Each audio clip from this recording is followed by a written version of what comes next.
Mesdames et messieurs, ça pleure en Ukraine, ça pleure au sein de la capitale de Volodymyr Zelensky. Le ciel d'Odessa est bondé de fumée noire. Ce que la Russie a fait dans la nuit du 20 au 21 mars 2025 est indescriptible. La Russie a fait l'irréparable. Alors, mesdames et messieurs, on avait dit à Volodymyr Zelensky qu'il n'a pas les moyens adéquats à faire face à la Fédération de Russie, mais il ne comprend pas. Et Poutine avait dit que cette trêve, il ne considère pas. Les Occidentaux ont cru que les Russes étaient en train de blasphémer, ils étaient en train de rigoler. Mais Poutine et ses troupes viennent de nous montrer que cette trêve, la trêve qu'il parle là, ça concerne uniquement les systèmes énergétiques. Et c'est ce que la Russie vient de nous prouver. Mesdames et messieurs, dans la nuit du 20 au 21 mars, les Russes viennent de lancer plus de 214 drones. 214 drones, pas au front, pas sur les lignes de front, non. Dans les différentes villes ukrainiennes, jusqu'à la capitale ukrainienne. Alors, hier, on a parlé des attaques massives. On a même parlé des échanges de tirs entre l'Ukraine et la Fédération de Russie. Aujourd'hui encore, les Russes sont passés à l'acte. Mais ça, c'est un acte décisif. Alors, qui nous relaie cette information? C'est l'armée ukrainienne, l'armée de l'air ukrainienne qui nous relaie cette information parce que tellement les drones ont inondé le territoire ukrainien et tellement ça sortait de tous les côtés et ils ne peuvent pas garder cela pour eux. Mesdames, mesdemoiselles et messieurs, c'est très fort. Alors, la Russie a lancé 214 drones contre l'Ukraine dans la nuit de jeudi à vendredi.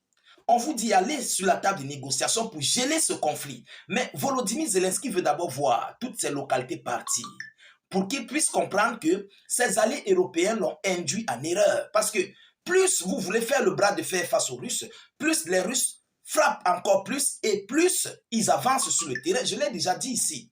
Et c'est ce qui va se passer. Mettez beaucoup de j'aime. Partagez la vidéoconférence au maximum. Mettez-la partout à travers le monde. N'hésitez pas, s'il vous plaît, de mettre vos avis en commentaire, mesdames et messieurs. Et s'il vous plaît, il y a beaucoup de nos frères qui nous écrivent, qui ne voient pas nos vidéos. Donc, je vous en prie de mettre la vidéo dans tous les groupes. Voilà, mettez dans les groupes.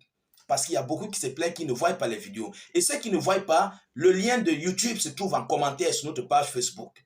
Allez sur la vidéo, l'une de nos vidéos sur Facebook. Vous cliquez sur le lien YouTube, vous nous rejoignez là-bas sur notre chaîne. Alors, mesdames et messieurs, dans un communiqué, l'armée de l'air ukrainienne annonce que dans la nuit du 20 au 21 mars, l'armée russe a lancé 214 drones kamikazes de type Shahed et des drones imitateurs, leurs de type différents. Les oblasts de Kursk, de Bryansk, de Milerovo, de Primorsko-Akhtarsk en Russie et du Cap Tchaouda en Crimée. Donc voilà les différents points de déploiement où les drones ont décollé. Voilà les zones où les drones sont partis pour aller frapper sur les localités ukrainiennes. Alors, mesdames, mesdemoiselles et messieurs, je rigole, pourquoi? Parce que les Russes, en fait, ce qu'ils préparent contre l'OTAN est indescriptible. Ce que la Russie est en train de préparer à faire contre l'OTAN, ça ne serait pas une guerre de drones. Ça ne serait pas en fait une guerre de petite intensité. Ça serait une guerre très lourde. Une guerre où la Russie va frapper, finir avec une fois. Vous comprenez? Est-ce que vous comprenez? Est-ce que depuis vous entendez parler des missiles Zircon, Kinjal, mais les Russes continuent de fabriquer. Ils stockent. Est-ce que depuis qu'on a testé Oreshnik, vous avez encore vu un Oreshnik? Non. La Russie fait sortir 25 têtes de Oreshnik par mois. Bon. Je ne sais pas s'ils ont multiplié leurs usines de fabrication de Oreshnik, mais c'est 25 têtes de missiles par mois. Donc, c'est sorti, ça fait combien de temps? Et on connaît. Une tête de Oreshnik, je crois, c'est un missile Oreshnik, je crois, c'est 10 têtes ou 11 têtes, quelque chose, ou c'est 14 têtes, quelque chose comme ça. Ah bon? Regardez voir ce que les Russes préparent dans les jours à venir contre l'OTAN. Ils sont en train de rigoler. Les Européens prennent cette affaire au sérieux. Les Russes ne parlent plus trop. Mais lorsque ça va arriver là, parce que Poutine connaît déjà qu'il y a une guerre de haute intensité que les Européens, les Otaniens sont en train de préparer contre eux. Ils le savent bien. Et les Russes sont en train de prendre ça au sérieux. Alors, c'est pourquoi avec l'Ukraine, ils utilisent plus de drones. Ils utilisent plus des petits moyens. Et ces moyens-là, ce sont des moyens qui font mal à l'Ukraine. Ça détruit, ça anéantit. Il y a les troupes au sol. Alors, lorsque je vois les Européens faire des réunions, ils organisent les montées et descentes de gauche à droite, moi, je me dis juste que ces gens ne savent pas ce qu'ils font. Parce que même les moyens, ils n'ont pas. Ils n'ont pas. Vous comprenez? Alors, mesdames et messieurs, qu'est-ce qu'on nous dit? L'armée ukrainienne affirme avoir abattu 114 drones dans le sud, le nord et le centre du pays. Ils ont abattu 114 drones. On n'en disconvient pas. Bon, les Ukrainiens déclarent avoir perdu la trace de 81 drones. 81 drones ont atteint leur cible. Notez ça. 81 drones ont atteint leur cible. Alors, mais assure que cela n'a pas eu de conséquences négatives.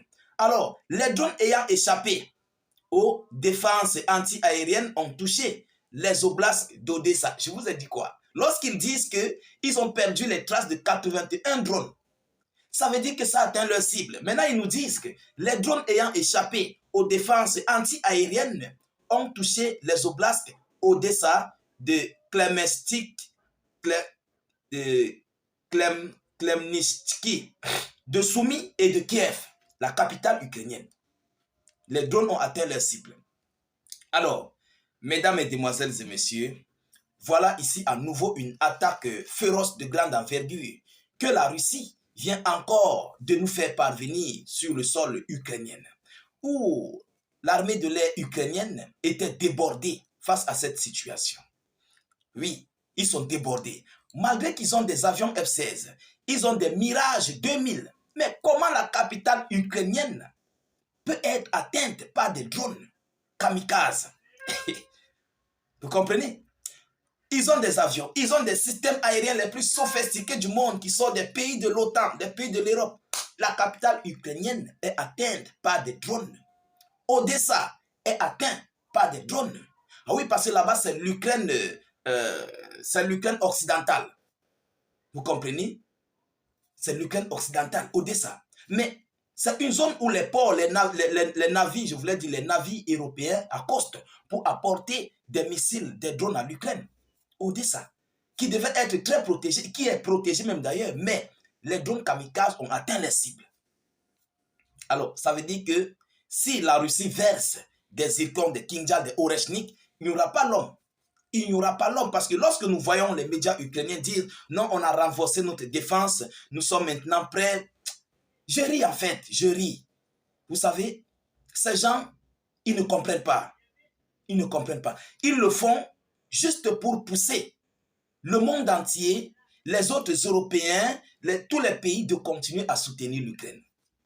Et oui, c'est ce que cela veut dire. Ils font cette propagande pour pousser le monde entier à continuer de soutenir l'Ukraine. Regardez au début du conflit. On lui disait non, la Russie ne pourra pas, la Russie ne va même pas faire 2 semaines, la Russie serait affaiblie, on va l'affaiblir militairement. Aujourd'hui, nous sommes à 3 ans. La Russie avance de jour en jour, prend les localités, envoie les repos éternels massifs. Mais qu'est-ce qu'eux, ils ont fait? Rien.